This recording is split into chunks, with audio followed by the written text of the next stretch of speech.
Bienaventurados seréis cuando os injurien y persiguieren. Vuestra recompensa será grande en el reino de los cielos. Era ya entrada la noche. Don Manuel se encontraba descansando cuando unos gritos fuera del palacio lo despiertan. ¡Muerte al obispo! ¡Quememos el palacio! Saltando de la cama lo más rápido que pudo, se dirigió a la capilla. Él se despierta y ve las llamas encendidas y es cuando, en un instinto, lo único que va a salvar es en la capilla que tiene el palacio episcopal, el sagrario y las formas, que no se quemen, aun a riesgo de quemarse él, porque empezaron por allí. Entonces coge a su hermana, coge las formas y salieron, salvaron su vida, su pellejo, pero todo lo demás se quemó. Es curioso, saben que le clavaron el palacio 1931, el día 11 de mayo. Pues bien, esto está preparado ya de antemano por los masones. Tanto es así que el día 9, 2 días antes, publicó en la prensa alemana: hoy se ha quemado el palacio de Málaga. Fue a casa de un sacerdote. Digo esto porque algunos piensan que lo llamaban el obispo traidor que huyó de sus fieles, y eso no es absolutamente verdad. Tengo documentación para probar lo contrario. Los revolucionarios rodearon la casa del sacerdote: o se va el obispo o quemamos la casa. El obispo tuvo que salir, se fue a una finca de amigos, a un cortijo, a un caserío, y ahí los obreros también rodearon la casa: o sale el obispo de aquí o quemamos toda finca. Así pasaron 2 días, don Manuel perseguido por una chusma que lo quería matar, pero cuando se acercaban a él no tenían coraje de hacer nada. ¿Por qué? Porque un hombre era un santo. Ahora, de todas maneras, eso no duraría mucho, porque tarde o temprano vendrían otros más de Madrid o otros más de donde sea y lo matarían. Sus sacerdotes le aconsejan que se vaya, que salga de la diócesis y se refugie en Gibraltar, que en aquella época tenía una, digamos, como siempre, era no era jurisdicción española y podía preservarse, y desde ahí dirigir su diócesis. Él duda mucho, él no se siente evidentemente contento con tener que salir de su diócesis, pero los sacerdotes que lo acompañaban le dicen: monseñor, si usted no se va, van a terminar matándolo y la diócesis va a quedar huérfana. Si usted sabe a Gibraltar, por medio de radio, por medio de cartas, por muchos medios, usted puede continuar a dirigir su diócesis y a dirigir las almas que son suyas. Él decide entonces ir a Gibraltar y tiene que pasar la frontera. La frontera está custodiada por enemigos de la fe. Y le dicen: bueno, va a tener que disfrazarse de algo para pasar por ejemplo, como un médico, en fin, como se dice. Yo disfrazarme, no, yo soy obispo y como obispo voy a salir. Si mi mal es ser obispo, he de morir como tal. Y si no quieren ni mi amistad, porque los lleva a él y me cierran todas las puertas, no importa. Siempre a Jesús y a mí nos quedará el consuelo de tener una por lo menos abierta, él la de mi corazón y yo la del suyo.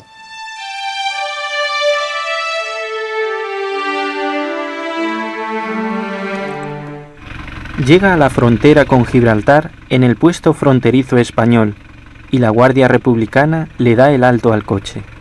Se acerca un policía. ¿Documentos? Soy un indocumentado. Todos mis papeles y hasta mis bulas han sido reducidas a cenizas en nombre de la República.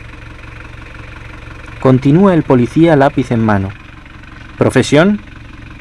Apunte usted. Obispo de Málaga en liquidación por incendio.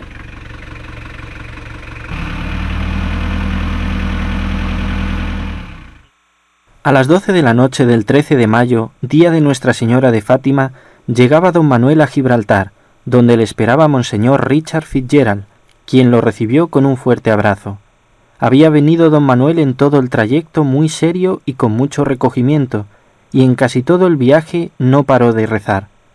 Quienes venían con él pensaban que era por la situación que estaba viviendo, y en parte era eso, pero en parte también, y no lo sabían los que lo acompañaban, es que traía consigo el Santísimo Sacramento en una teca colgado a su cuello.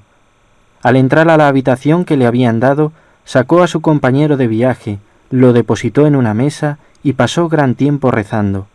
Oraciones que más tarde él mismo dejó escritas y que reflejan lo más profundo de su piedad y la conformidad con la voluntad de aquel a quien él se había entregado por entero. Viviendo contigo, Jesús, no es posible sentirse desterrado en parte alguna. Tú eres la parte de mi herencia y de mi cáliz. Sin ti el mundo es un desierto y un destierro. Contigo, unido a ti, hasta el infierno, si fuera posible esto, se convierte en cielo.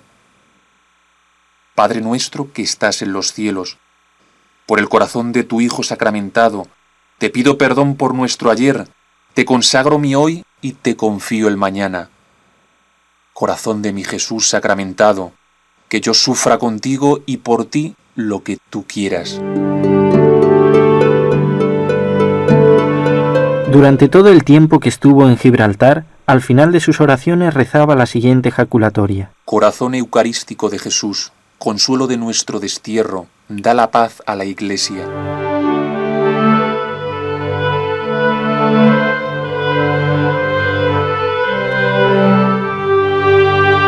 Sin duda, este era un gran sufrimiento para quien, siguiendo los pasos de su Maestro, se había entregado a su pueblo haciendo el bien. Se había sacrificado siempre por sus fieles, los había escuchado cuando a él llegaban con problemas, había remediado tantas veces sus necesidades, no sólo espirituales, sino incluso las materiales, entregando todo lo que disponía. Y al igual que a su Maestro, lo habían despreciado y desterrado de su diócesis. Pero una cosa no habían conseguido quitarle, su paz, una paz admirable que la comunicaba a todos aquellos que se le acercaban. Esa paz del alma justa que descansa en Dios y a quien ofrece sus triunfos y sus derrotas. Desde Gibraltar, él envía una carta a sus sacerdotes que es un verdadero tratado de espiritualidad y ánimo. Cuánta pena le causaba a él estar tan lejos y no poder estar ahí en Málaga junto a su clero, pero seguía obedeciendo órdenes de Roma. El huracán de odio y devastación que ha desolado materialmente y espiritualmente vuestras iglesias y feligresías y nuestra diócesis, y a no pocos de nosotros nos ha separado de nuestros fieles, ha conseguido por un prodigio de la misericordia del corazón de Jesús el buenísimo y no intentado efecto de estrechar más fuertemente los lazos de cariño y adhesión que os unían con este vuestro pobre pastor. Benditas persecuciones que ponen a los hijos en trance de ser más hijos y al padre de ser más padre, y al uno y a los otros de ser más sacerdotes. ¿Podrán, queridísimos sacerdotes, los enemigos de Dios y de su Iglesia, quitarnos nuestros templos y nuestras casas, nuestros bienes y hasta nuestras vidas? Pero lo que no pueden quitarnos, ni ahora ni nunca, con todos los medios con los que cuentan hoy y cuenten hasta el fin del mundo, es nuestro sacerdocio. Somos y seremos sacerdotes a favor de ellos, con ellos y a pesar de ellos. Con confesionarios y sin ellos podemos perdonar pecados, con púlpitos y sin ellos podemos predicar el Evangelio de Jesús, sobre altares ricos o bóvedas artísticas, como sobre un montón de piedras en el campo, y sobre nuestro propio pecho tendido sobre el potro de una cárcel, y bajo la bóveda del cielo o las sinuosidades de una cueva, podemos decir nuestra misa y ofrecer a Dios el augusto sacrificio de su mayor gloria y nuestra mayor gracia. La palabra que como santo y seña en esta hora de recia batalla en la que parece que llevamos todas las de perder, la consigna que quisiera grabar a fuego de mi corazón en el corazón de todos mis buenos hermanos es esta: sacerdotes, sed cada vez más sacerdotes. De esta persecución a don Manuel en Málaga fue en un momento que para él se está preparando para una de sus grandes alegrías. Eran los primeros frutos del seminario, iban a ser ordenados los 7 primeros sacerdotes. Viene esta persecución, tiene que salir y a toda la tristeza, tiene que abandonar su diócesis, abandonar a sus feligreses. Él siente la tristeza de que las primicias de su seminario quedaban, por así decir, cortadas del árbol y no podían ser ordenados estos jóvenes sacerdotes. Pero, ¿cuál no será su alegría cuando ve llegar en su refugio en Gibraltar a estos 7 diáconos que le vienen a pedir por favor que los ordenen sacerdotes? Y es así que los ordena en el Peñón de Gibraltar. Después de la ceremonia de ordenación, los diáconos le entregaron a don Manuel una caja con objetos de piedad, e incluso la cruz pectoral que había sido rescatada por algunos fieles de las cenizas del palacio arzobispal. Esto emocionó al obispo. Él continuó dirigiendo su diócesis desde Gibraltar por medio de cartas y consejos que mandaba por aquellos que venían a verle. He aquí el consejo que da en esos días del porqué de la falta de espiritualidad en los fieles y cómo remediarlo. Los hombres han perdido el apetito espiritual. ¿Por qué? Porque se les ha hecho pasar mucha hambre, y el hambre, cuando es excesiva, trae la inapetencia y hasta la repulsión de los alimentos. ¿Hambre de qué? Hambre de vida intensamente cristiana. Yo no trato de inculpar a nadie. No hago otra cosa que repetir el examen de conciencia que hacía delante de mi sagrario. Y me he dicho muchas veces, estamos pagando un error de nuestros antecesores y quizá propio. Yo no puedo pensar qué sería un cristianismo sin Eucaristía, porque su fundador no quiso que lo hubiera. Pero sí digo que el actual cristianismo todo es con, por y para la Eucaristía, y sin ella. No titubeo en decirlo, el cristianismo es nada, de tal modo que puede formularse esta regla cierta. A más frecuencia de sagrario, más cristianismo. A menos sagrario, menos cristianismo.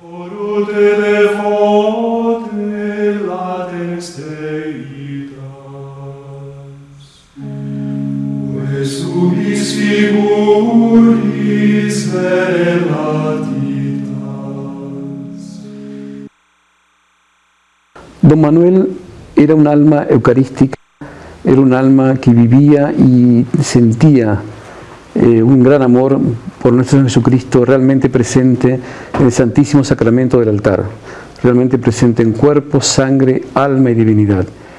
Él era una persona que vibraba ante el Santísimo, ver los sagrarios abandonados, o sea, sagrarios que nadie visita, sagrarios que nadie reza, porque en sí no es el sagrario que está abandonado, es nuestro Señor que está abandonado. Él escribió un librito que se llama Un corazón hecho Eucaristía, que son frases las eucarísticas de pensamientos de él, cómo vibraba su alma, cómo el amor que él tenía por nuestro Señor. Aquí vamos a leer alguno y vamos a comentar un poquito que creo que les podrá interesar.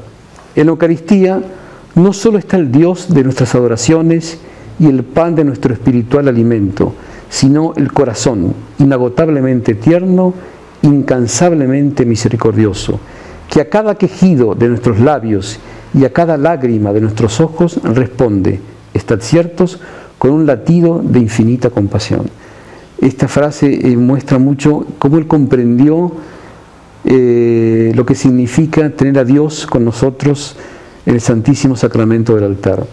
No hay persona que entrando un día a una iglesia a visitar a nuestro Señor no siente una alegría. Esa persona puede entrar en pecado, puede entrar en malas condiciones de alma, puede entrar en lo que usted peor se pueda imaginar, pero nuestro Señor, al ver esa alma que lo va a visitar, aunque sea en ese estado, siente una alegría. No nos olvidemos aquel hecho de la que narra nuestro Señor en el Evangelio, esa parábola que entra un publicano y entra un fariseo. El fariseo se pone de pie delante del altar, se cruza los brazos y dice, Señor, yo soy justo, yo pago mi diezmo, cumplo con mis impuestos, hago los ayunos, no soy como este publicano que está aquí, que es un pecador. El publicano, de rodillas, reconociéndose pecador, dice, Señor, ten piedad de mí, que soy un pecador, ten piedad de mí, que soy un pecador. El Señor pregunta, ¿quién bajó justificado de la sinagoga? ¿El que se reconoció justo o el que se reconoció pecador? Evidentemente el que se reconoció pecador. Y esto es lo que trasciende en el alma de don Manuel, que comprendía que nuestro Señor está a nuestra espera. Está a nuestra espera para ayudarnos, para ampararnos, para protegernos. Él no se inquieta, no se incomoda por ver nuestras miserias, nuestros pecados, nuestras reincidencias, nuestras faltas de correspondencia a la gracia. Él al contrario, Él nos espera siempre con una alegría, siempre con darnos una gracia más, un amor más, una bondad más. Es algo, como dice aquí don Manuel, inagotablemente tierno, incansablemente misericordioso. Estuvo un tiempo en Gibraltar y luego desde Gibraltar fue a Madrid. En Madrid vivió también en un piso prestado. su nómina la enviaba para que los sacerdotes de la diócesis pudieran tener algo más para comer y subsistir, y él estuvo ahí esperando pacientemente. Por una parte, con un anhelo vivísimo de volver a la diócesis, porque él se consideraba pues desposado con la diócesis, como le sucede a un obispo cuando es consagrado y es enviado a una comunidad determinada. Y él soñaba con todo esto y esperaba que llegara el momento. Sin embargo, parece que la providencia de Dios iba por otro camino. Don Manuel no pierde el tiempo, y allí donde llegaba, lo primero que buscaba él era hacer sus legiones de adoradores para los sagrarios abandonados. Es así como en Madrid, el 1 de enero de 1934, organiza los Niños Reparadores.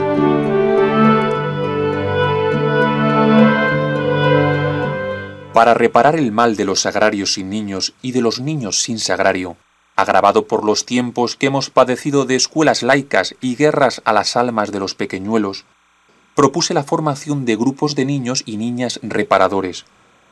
Como mínimo se les exige la comunión sacramental semanal, la comunión espiritual y visita personal al sagrario diarias, rezando sus preces propias. Como máximo, la comunión sacramental y una decena del rosario diarias, pequeños sacrificios frecuentes y reparadores, apostolado eucarístico entre sus compañeros y cuanto se le ocurra a un corazón puro, enamorado por Jesús. Los frutos de esta reparación infantil nos hicieron esperar. Por todas las regiones de España comenzaron a surgir grupos de niñas y niños reparadores, especialmente en los pueblos, donde en no pocos son ellos el consuelo de Jesús y del párroco, supliendo ausencias y abandonos de los mayores.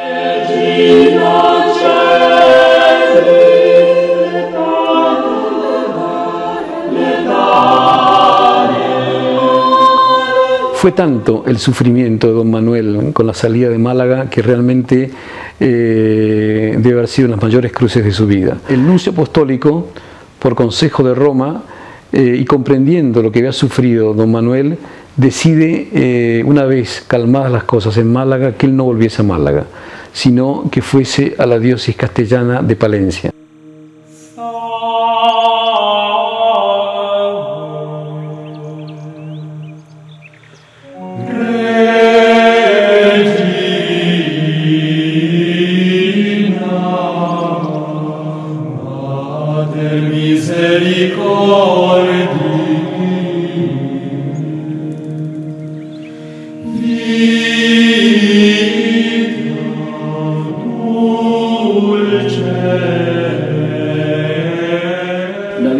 Más pequeña, una diócesis castellana muy distinta de la diócesis suya. Él tenía un carácter vivo, andaluz, sevillano, alegre, gozoso, y en Palencia se iba a encontrar con una gente más adusta, más seria, más castellana, y entonces él supo adaptarse también, y él tuvo conciencia viva de que iba a Palencia para santificarse.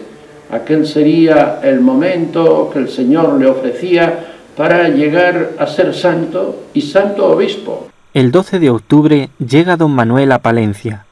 Más de 30.000 personas le esperaban a la entrada de la ciudad. Un pueblo lo había perdido por su ingratitud y ahora otro muy diferente lo recibía en vida y lo acogería después de muerto. A la entrada de la catedral y ante esa multitud, don Manuel dirige estas palabras llenas de emoción. Amadísimos hijos, quiero hablar, debo hablar y no puedo hablar. Muchos apóstoles han llorado como el Maestro sobre su ciudad y también como él han sufrido sus repulsas y sus desprecios. Por eso, cuando esos apóstoles se han asomado a otra ciudad que no les quería crucificar, ha salido su alma a los ojos para gustar una sinceridad que no sabe mentir al volcarse en los gritos de «¡Viva el obispo! ¡Viva Jesús!». Este representante de Jesús, que os manda el Papa, que os manda Dios, llora de gozo, sin fin ante vosotros.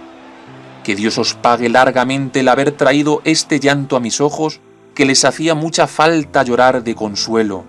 Que Dios os lo pague. El mejor premio es el sacrificio.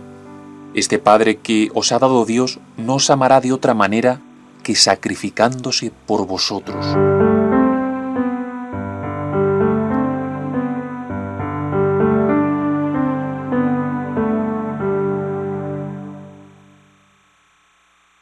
Y sí que se sacrificó en su nueva diócesis.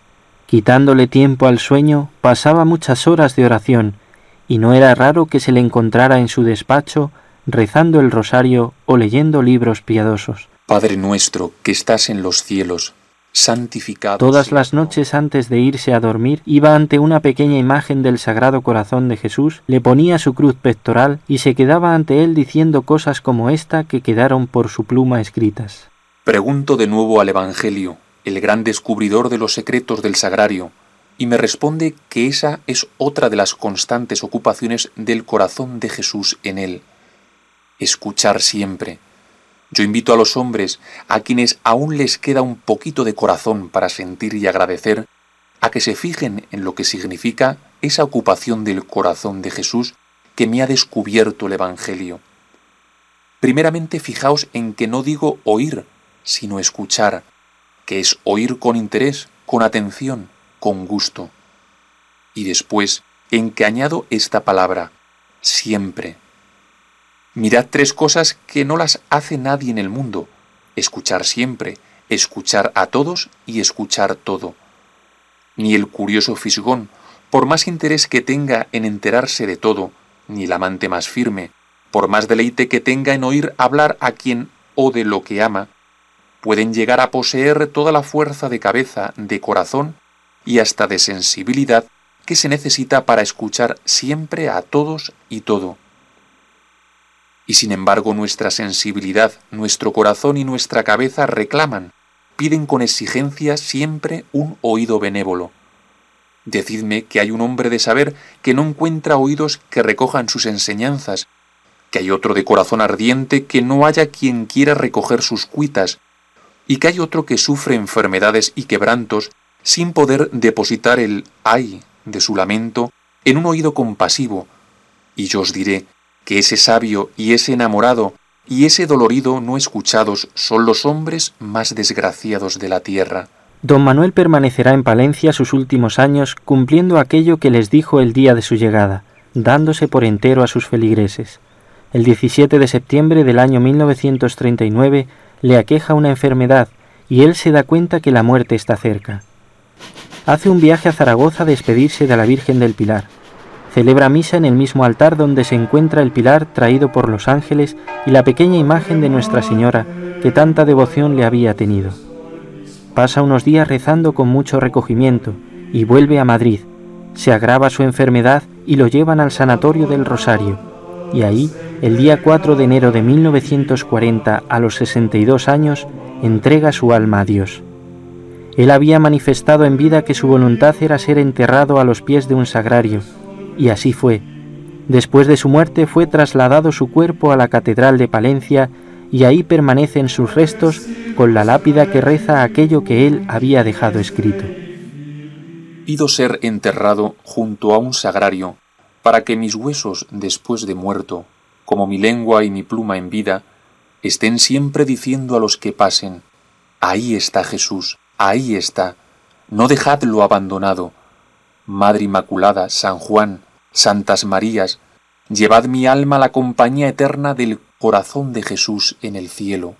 70 años más tarde, 70 años después de la figura de don Manuel González, lejos de haber perdido actualidad, yo creo que todavía ha adquirido una muy superior y una auténtica y rabiosa actualidad en el momento histórico actual. Hemos vivido en estos años un abandono muy grande, un alejamiento de una parte muy importante del pueblo de Dios de la Eucaristía dominical. Al mismo tiempo también el culto a la Eucaristía se ha empobrecido porque muchísimas iglesias, muchísimas parroquias han circunscrito, han reducido el culto a la Eucaristía a la celebración eucarística y luego permanecen cerradas durante el día. Iglesias que no ofrecen el poder visitar el sagrario, que no hacen accesible la visita al Santísimo Sacramento. Muchos católicos que han perdido la sensibilidad de hacer visitas de amor pasar unos minutos de coloquio amoroso con Cristo delante del sagrario. Y todo ello en este momento hace especialmente importante el redescubrir que Cristo está abandonado en el sagrario, que mientras que yo estoy, cada uno de nosotros está en sus preocupaciones, en sus agobios, sin embargo Cristo nos está esperando con una llamada personal. Además, creo que la crisis de la teología después del Concilio Vaticano II ha sido una crisis que ha reducido el mensaje católico a veces a un mero activismo, casi a una mera acción social, olvidando que la base, la clave, el cimiento de la verdadera espiritualidad católica está en alimentarse de Cristo. Quien no se alimenta de Él, de su presencia eucarística, difícilmente podrá incidir en una acción social transformante. Creo que esta especie de, permítanme la expresión, de pelagianismo, de una nueva reedición de un pelagianismo que es una confianza excesiva en las propias fuerzas humanas, olvidándose de que sin la gracia de Cristo no somos nada. Esta herejía de pelagianismo debe de ser corregida pues con la medicina de la Eucaristía. Quien recurre al culto eucarístico está subrayando que sin la gracia de Cristo no somos nada. Si el Señor no construye la ciudad, en vano vigilan los centinelas. El culto eucarístico es la mejor terapia contra la tendencia pelagiana en la que el hombre pretende construir la ciudad de Dios sin esa gracia necesaria en todo momento.